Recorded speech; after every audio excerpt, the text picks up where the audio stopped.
Student, हम पारतंत्र वाले chapter में से पारतंत्र के जो कार्य या जो उसकी क्रियाशीलता है उसके बारे में पढ़ रहे थे। तो उसमें हम जो दूसरा महत्वपूर्ण कार्य है जिसका नाम है अपघटन, उसको हम पढ़ने वाले हैं।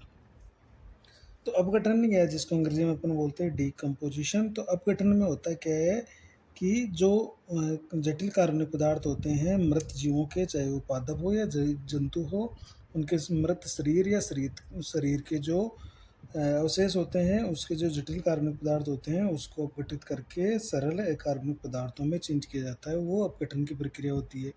तो इसमें बहुत सारे सूक्ष्म जीव सम्मिलित होते हैं जो ये पारतंत्र में अपघटन की प्रक्रिया को संपन्न करते हैं। तो इसके बारे में अपन पूरा डिटेल से पढ़ने वाले हैं कि इस अपघटन की प्रक्रिया में भी क्या क्या चरण होते हैं, वो भी इसमें अपन देखेंगे। तो देखिए, अपघटन डिकम्पोजिशन वह प्रक्रिया जिसमें अपघटक मृत जीवों में पादप या जंतु दोनों होते हैं। तो मृत जीवों, पादप या जंतु के शरीर में उपस्थित जटिल कार्बनिक पदार्थों को सरल अकार्बनिक पदार्थों जैसे कार्बन डाइऑक्साइड, जल और पोषकों में परिवर्तित कर देते हैं। तो ये सबसे महत्वपूर्ण बात है कि ये हमें पोषक पुनः प्राप्त हो जाते हैं जो पारतंत्र में एक चक्रीय पथ में भ्रमण करते हैं और फिर से इसके अंदर सम्मिलित होकर पारतंत्र की क्रियाशीलता में मदद करेंगे। तो सीधी सी परिभाषा इसकी यही है कि जो मृत जीवों का जो शरीर होता है उसमें जो जटिल कार्बनिक पदार्थ होते हैं उसको सरल अकार्बनिक पदार्थों और मुख्य रूप से पोषकों में परिवर्तित किया जाता है, उसे ही हम अपघटन कहते हैं। देखिए, अपघटन की क्रिया में मुख्य रूप से जो अपघटन की प्रक्रिया को संपन्न करते हैं उसमें कवक और जीवाणु ये सबसे महत्वपूर्ण होते हैं। तो अपघटन की क्रिया में कवक और जीवाणु तथा कुछ अन्य सूक्ष्म जीवों के अलावा कुछ छोटे जंतु भी होते हैं जैसे केंचुए होते हैं और जो कीट होते हैं उनका भी योगदान रहता है। तो ये क्या करते हैं, जैसे केंचुए या कीट है, ये बड़े बड़े जो खंड होते हैं जीवों के उनको तोड़ देते हैं और फिर जो कवक और जीवाणु होते हैं वो पूरी तरह से उसका अपघटन कर देते हैं। तो इस तरह से अपघटन की प्रक्रिया में यहाँ पर परिभाषा पूछी जा सकती है और अपघटन कर की क्रिया में मुख्य रूप से कौन सी जीव शामिल है उसका भी एक प्रश्न बनता है। अब एक महत्वपूर्ण इसके अंदर एक शब्द है अपरद, या जिसको अपन डेट्राइटस बोलते हैं। वो होता क्या है, तो अपरद या डेट्राइटस होता क्या है कि पादपों के मृत अवशेष जैसे पत्तियां, छाल, फूल, फल और जंतुओं के मृत अवशेष या जो उनका मल होता है, इन सब को मिलाकर हम अपरद कहते हैं। तो जो मृत अवशेष होते हैं जीवों के उनको ही हम अपरद या डेट्राइटस कहते हैं, चाहे वो पौधे के हों चाहे वो जंतुओं के हो, वो मृत अवशेष को हम अपरद कहने वाले हैं। अपरद ही अपघटन के लिए कच्चे पदार्थ का काम करते हैं। तो देखिए, जो मृत अवशेष होते हैं, चाहे वो पादप की सड़ी गली पत्तियां या फल फूल हो, या जंतुओं का जो गोबर हो अपशिष्ट पदार्थ हो, या जंतुओं के मरने के बाद उसका जो शरीर हो उसका अपघटन शुरू हो जाता है। तो अपरद ही एक महत्वपूर्ण बात है कि जो अपरद होते हैं वो अपघटन की क्रिया के लिए कच्चे पदार्थ की तरह काम करते हैं। तो अपरद क्या हो गया, ये हो गया पादप और जंतुओं के जो मृत अवशेष होते हैं उनको ही हम अपरद या डेट्राइटस कहते हैं। तो इसका भी एक प्रश्न यहाँ पर बनता है, तो इसको भी आप याद रखिएगा कि अपरद क्या होते हैं, जंतुओं और पादपों के मृत अवशेष को अपरद कहते हैं जो अपघटन की क्रिया के लिए कच्चे पदार्थ की तरह काम आते हैं। यानी जैसे ही मृत अवशेष अपन को धरती में गिरते हैं तो अपघटन की क्रिया शुरू हो जाती है। देखिए, एक प्रश्न यहाँ पर यह भी है कि केंचुओं को किसान का मित्र के रूप में क्यों संबोधित करते हैं। देखिए, तो किसान का मित्र इसको क्यों कहते हैं, तो केंचुआ मृदा में उपस्थित जो जटिल कार्बनिक पदार्थ होते हैं उनको अपघटित करने के साथ साथ भूमि को भुरभुरा बनाने में भी मदद करते हैं। ऐसी मृदा अधिक उपजाऊ होती है और फसल भी अच्छी होती है, रोग भी कम लगते हैं ऐसे भूमि के अंदर। तो हमने कहा था कि जो कवक और जीवाणु अपघटनकारी तो है ही, उसके अलावा कुछ केंचुए हैं या कीट हैं वो भी अपघटन में मदद करते हैं। तो केंचुआ क्या करता है, जैसे सड़ी गली पत्तियां हैं या गोबर है या अन्य पादपों के अवशेष है, या छोटे मोटे जो जीव जंतु उनको जो खाकर एक जो उसमें जटिल कार्बनिक पदार्थ होते हैं उनको तोड़ता रहता है। वो साथ ही मिट्टी को भुरभुरा बनाता रहता है, उसमें छिद्र का निर्माण करता रहता है, जिससे अच्छी उसमें जो वायु की जो वातन की क्षमता है वो अच्छी रहती है, मृदा अधिक उपजाऊ हो जाती है और फसल अच्छी होती है। इसलिए ये किसान का मित्र के रूप में इसको हम संबोधित करते हैं। अब जो महत्वपूर्ण बात है ये है कि अपघटन की प्रक्रिया में कौन कौन से चरण शामिल होते हैं। क्या अपघटन की प्रक्रिया बिल्कुल सीधी है? बिल्कुल सीधी नहीं है, इसमें कई चरण होते हैं, तो उन चरणों को अपन देखने वाले हैं। देखिए, सबसे महत्वपूर्ण चरण है खंडन निक्षालन, उसका अपघटन एक और पढ़ेंगे अपन। तो पहला चरण है इसका खंडन, जिसको अपन फ्रेगमेंटेशन बोलते हैं। अब खंडन का मतलब होता है तोड़ना, ये एक सीधी सी बात है कि तोड़ना। तो अपृद्धहारी यानी जो डेट्राइवोरस जीव होते हैं, जो अपृद्ध जो होते हैं उनको भोजन के रूप यानी खाते हैं और उसको तोड़ते रहते हैं। जो अपृद्धहारी यानी डेट्रीवोर्स, यानी डेट्राइवोरस का मतलब होता है जो अपृद्ध को अपने भोजन के रूप में इस्तेमाल करते हैं। तो ऐसे जीवों जैसे केंचुए द्वारा अपृद्ध को खाकर उसके छोटे छोटे कणों में तोड़ देते हैं। इस प्रक्रिया को अपन खंडन कहते हैं। तो जो बड़ा, जैसे मान लीजिए एक पादप की सूखी या पत्ती है वो गिर चुकी है ज़मीन में, तो वहाँ पे केंचुआ इसको खाकर इसके छोटे छोटे टुकड़े कर देगा। तो केंचुआ तो क्या हो गया, अपृद्धहारी हो गया, अपृद्ध को आहार के रूप में इस्तेमाल करने वाला। तो केंचुए जैसे या अन्य जो कीट हैं वो क्या करते हैं, इसको खाकर छोटे छोटे इसके टुकड़े कर देंगे। इसे ही हम इस प्रक्रिया को अपन कहते हैं खंडन। तो सबसे पहले तो होती है खंडन की प्रक्रिया, जिसमें बड़े टुकड़ों को तोड़कर छोटे छोटे टुकड़ों में बांट दिया जाता है। अब देखिए, ये जो खंडन होता है इसमें छोटे छोटे टुकड़े हो रहे हैं, तो इसमें से क्या होते हैं, कुछ कार्बनिक तत्व भी बाहर निकल जाते हैं। अब यहाँ पर जो पानी होता है उस पानी में कार्बनिक तत्व हैं वो घुलकर सीधे ज़मीन के अंदर तक चले जाते हैं, नीचे तक चले जाते हैं, और जो फिर पादपों को उपलब्ध नहीं हो पाते हैं। तो वो स्थिति होती है निक्षालन की, निक्षालन जिसको अपन लीचिंग भी कहेंगे।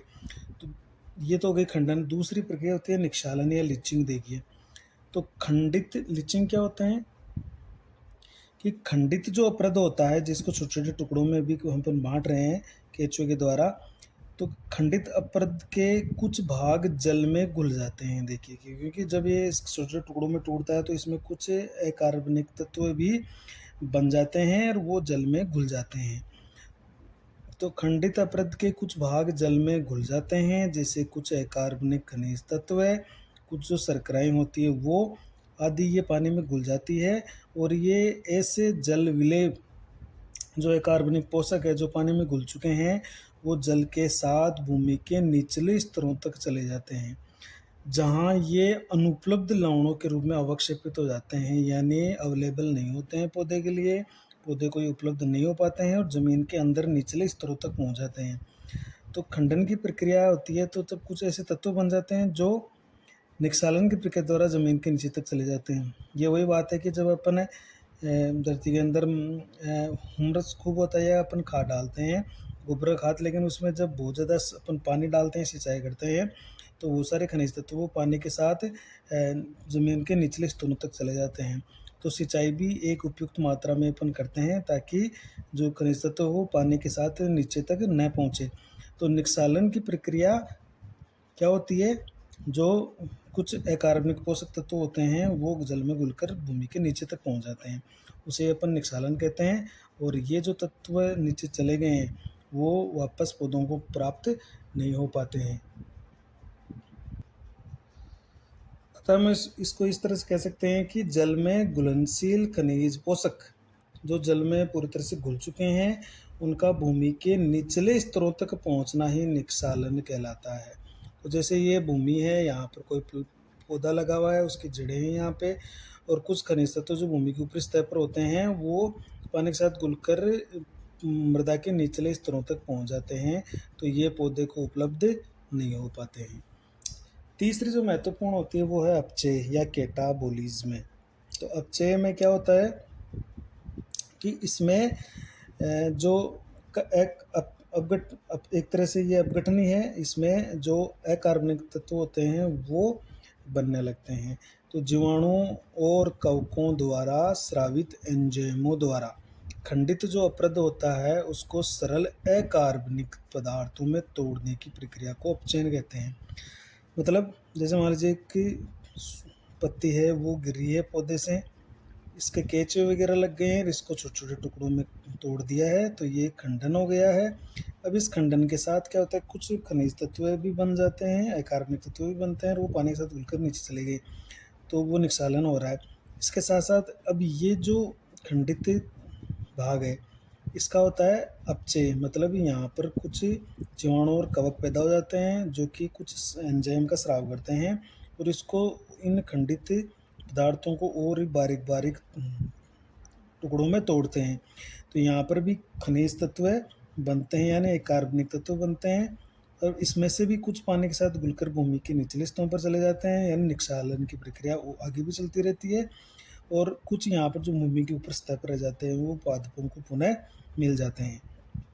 तो अपचय क्या होता है कि जो खंडित अपरद होता है उसको जीवाणुओं और कवकों द्वारा सरल अकार्बनिक पदार्थों में बदला जाता है, उसे हम कहते हैं अपचय। उसको क्या कहेंगे, अपचय। तो तीन महत्वपूर्ण प्रक्रिया हो गई, ये तीनों प्रक्रियाएं अपगठन के दौरान अपरद पर समांतर रूप से लगातार चलती रहती देखी।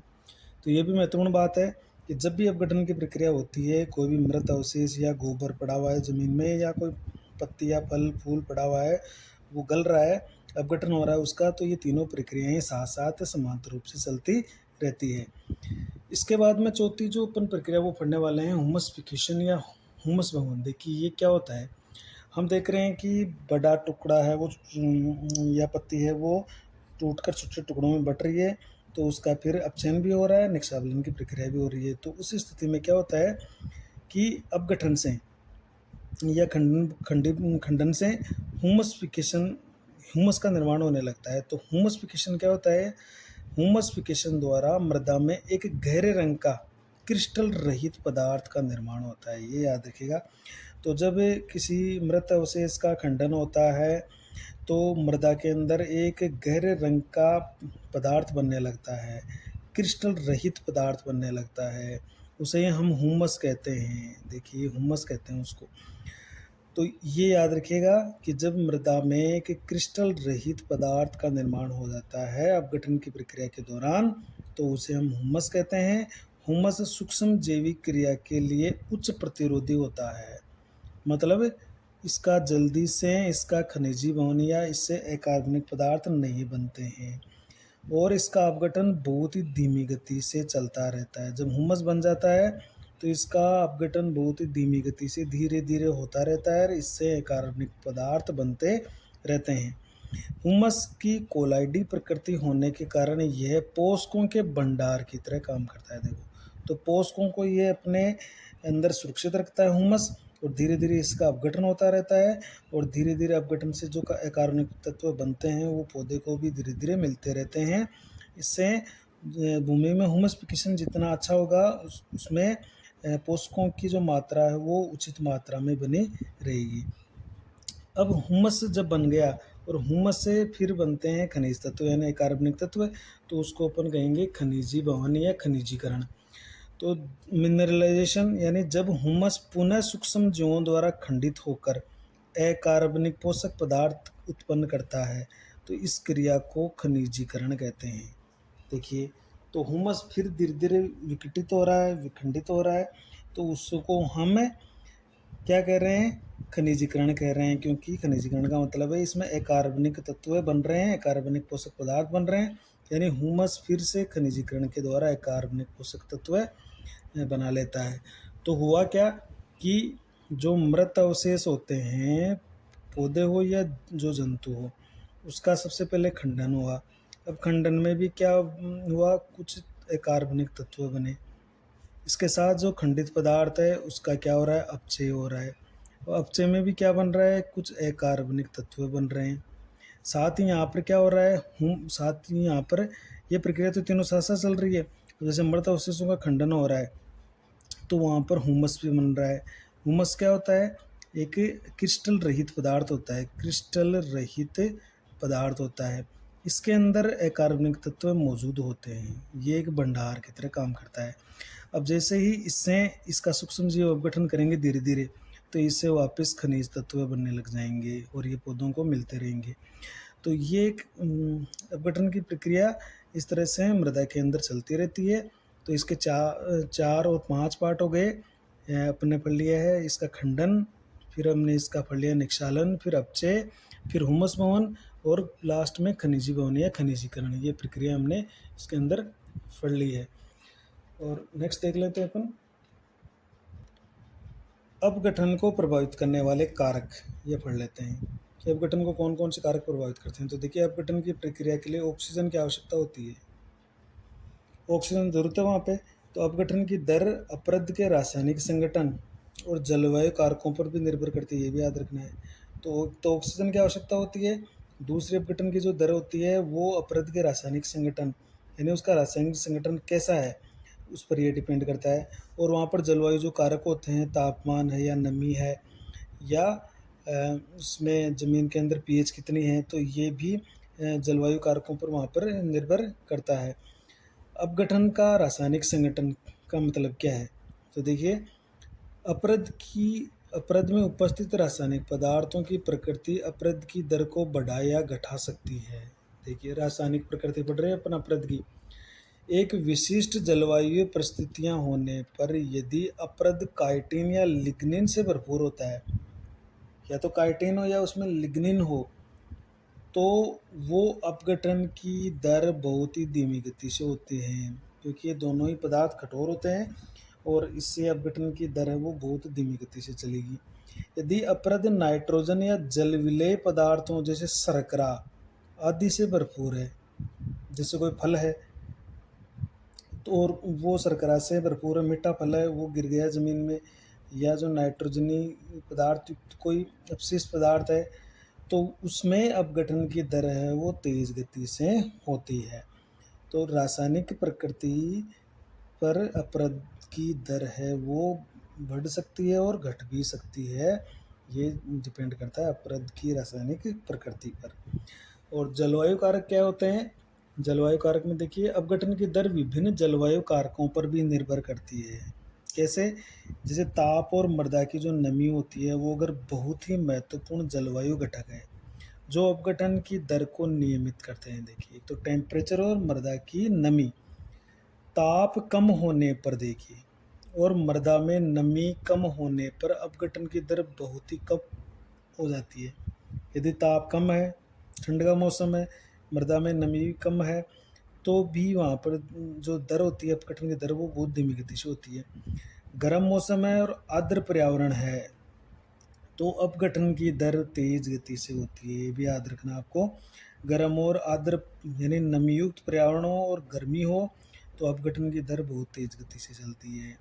निम्न तापमान और अवायु यानी ऑक्सीजन नहीं हो, इस स्थिति में अपघटन की दर धीमी होती है, जिसके परिणाम स्वरूप कार्बनिक पदार्थों का भंडार जमा हो जाता है, क्योंकि अपघटन होता ही नहीं है, बहुत धीमी गति से होता है। तो ये जलवायु कारक है कि इन जलवायु कारकों की उपस्थिति, जैसी इनकी उपस्थिति रहती है, कम या ज़्यादा होते हैं, तो अपघटन की दर भी प्रभावित होती है। तो आज की इस वीडियो में हमने अपघटन की प्रक्रिया को समझा है। आप इसको लिख सकते हैं और याद कर सकते हैं। Thank you.